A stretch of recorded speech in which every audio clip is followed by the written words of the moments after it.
Mabuti naman naubos na yan. Akin na lahat ng benta mo. Bilis! Bilisan mo nga! Daputin mo yan! Daputin mo! Naku, tanga-tanga. Bakit ito lang? Ha? Bakit ito lang? Kulang to ng 50! Uy! Si nanay, ha? Tama na yan, tama na yan. Isa ka? Tama na yan. Ba't ka nakikilam dito, ha? Kawawa naman po si Nika. Ano kawawa? Ha? Eh, nangungupit to eh. Nangungupit ang Tama na, babaeng tama yan na. eh. At ikaw, ha? Bakit ka nangungupit?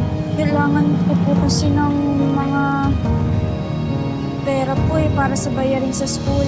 Ano ka nga dito ka? Lumapit ka dito pag nagsasalita ako. Tama po, Lumapit tama ka! na, ha? relax lang. Ha?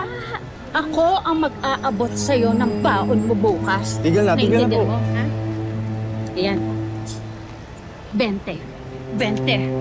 Yan ang baon mo bukas. Problema mo na kung paano mo pagkasayin yan. Pasalamat ka pa nga eh. Pinag-aaral kita. Pasalamat ka talaga na may respeto ako kay ate na sa mga lahat ng bilin niya. Tama na po.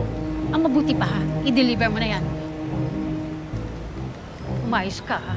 Tara na!